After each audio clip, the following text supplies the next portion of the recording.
Virat Kohli hits his 50th ODI ton, and Virat Kohli has actually gone past Sachin Tendulkar. This is the second record of Sachin Tendulkar that Virat Kohli has broken in this first semi-final of the World Cup at the Wankhede Stadium. Virat Kohli hits his 50th ODI ton.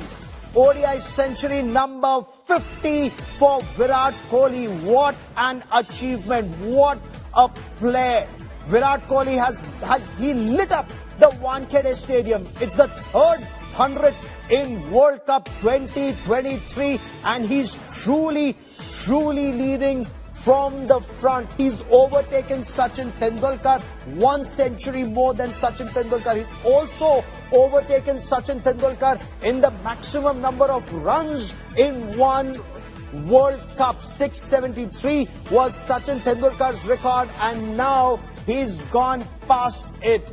Nikhil Naz joins me, and Nikhil Naz, what a day, what a match. This is huge for Virat Kohli, huge for India, and Sachin Tendulkar is in the stands. Sachin Tendulkar is watching.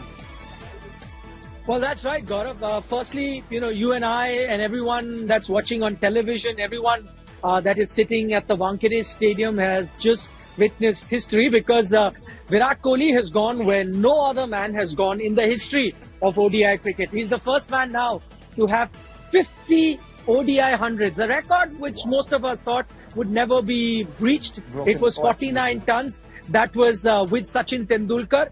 And I just want to tell you, why am I saying that record we thought would never be breached? Just look at the next man in line. That is India's very own Rohit Sharma at 31. So you've got someone who's number 3 on the list at 31, and then you've got Sachin Tendulkar 49, Virat Kohli now 50. So you can see the gap that is there between Sachin, Virat, and the rest of the batters that have played this game in the history of the sport, as I mentioned.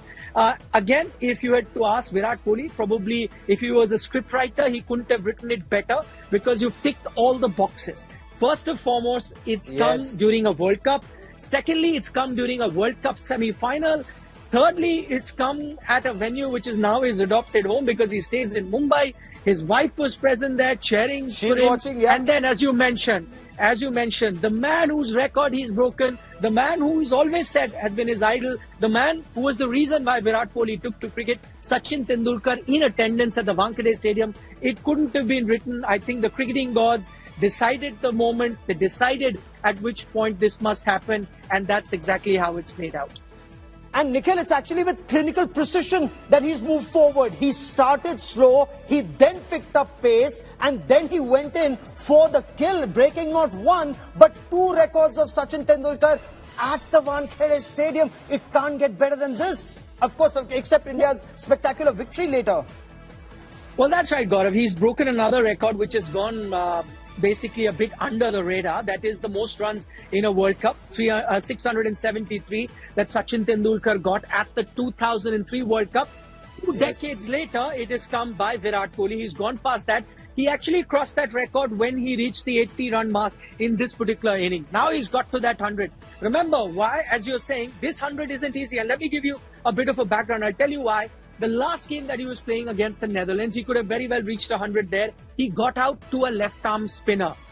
Then we were told, leading up to this game, he spent yesterday the entire practice session facing up to a left-arm spinner. Usually I've seen Virat Kohli practice a lot before a game, and usually what he does is he takes a lot of throwdowns, and that's his way of getting ready. Yesterday, he did not have the sidearm throwdown expert. He only employed a left-arm spinner to bowl to him in the nets. That means he spent hours and hours gearing up for this game, because the New Zealand team have 2 left-arm spinners in their rank, Vishal Santner and Rachin Ravindra.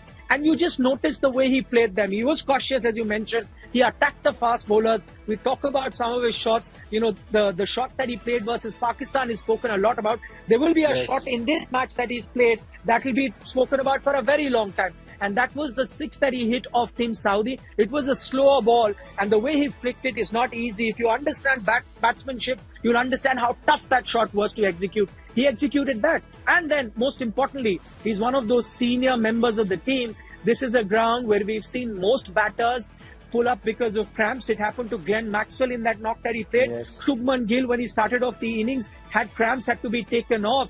and to get 100 rare by running a lot of singles and doubles. Virat Kohli doing it at his age at 35, that in itself is incredible. And that's also because he's supremely fit. He pays a lot of attention not just to the big shots but also to the singles and the twos that he takes. He's pretty quick between the wickets. Well, that's his secret sauce, and that is what separates him from the rest of the batters. You know, when the going gets tough, when the conditions aren't really conducive to do a lot of stroke making, you see most other batters, you know, fair weather, you'll see all the stroke makers, all the star-studded batting lineups get a lot of runs.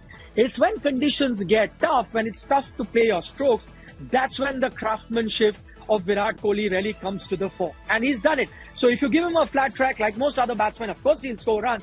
But when it's a tough track, that's where he comes to the fore. And that is why a few things that really stand out. Tough conditions, he's the one who will get you runs. Chasing is a time of the game where a lot of time even the best of the best collapse under pressure, and that's actually the situation where he revels in and where he's done very well in the past as well, and that is why you call him a chase master, which is why I say there are few factors that make Virat very different from all the other batters that we've seen. His ability to find the right balance between attack and defense, that's a rarity, and that is what has made Virat Kohli what he is. He's right now in a league of his own. I can say that it's Mount Virat Kohli that everyone else will now look to climb after his performance today with 50 ODI hundreds. But he's built it slowly, brick by brick. You know, I remember 2008, a youngster who made his debut. He wasn't spoken about like a Sachin Tendulkar was when he made his debut, or a Mohammad Azharuddin or a Dilip Vengsarkar. You know, these were greats. Even when they came into the sport, they had much written about them. Everyone had marked them to be a future great.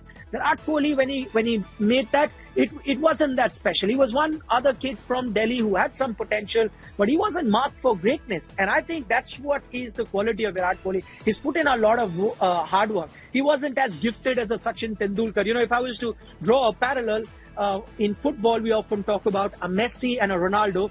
Messi is God's gift, but a Ronaldo put in a lot of hard work to be at the same level as Lionel Messi. So if I had to compare a Sachin Tendulkar and a Virat Kohli, I'd say Sachin was the Messi, God-gifted talent, right? You know, born to play cricket. Virat Kohli is that guy who worked really hard, wasn't really marked for greatness, but is now a great because he worked really hard at the sport. He worked really hard at his skills. And what's also extremely important is this is one day that India actually needs this 100. India has to win today, and of course India has to win the next match. But right now he's doing extremely well. He's done 300s already in this tournament. And what keeps him going? What keeps that fire in his belly going? Well, I tell you what, Gaurav, he could have very well have gotten 500 in this tournament. And that's very interesting. He got 97 odd in the first game. In fact, sometimes we only look at the hundreds, but imagine the hand that he played in India winning that game.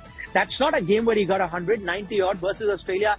India were in a spot of bother, having lost 3 wickets for just 2 runs. That was India's opening game. And had India lost that opening game, you don't know how the campaign would have turned out. Because oftentimes people will tell you the first game actually sets the tempo for the rest of the tournament.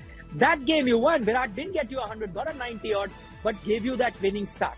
He could have very well got another 100. Another 100 he could have got was the game versus New Zealand. The same opposition that you're playing here in the semi-final. He was trying to get to his 100, got caught out at that moment, could not reach his 100. So he could have gotten 500s, would have had the opportunity then to make another record in the final, to become the first man to get 600s in an ODI World Cup. You already have 5, which Rohit Sharma has got, but very well could have got to that 6.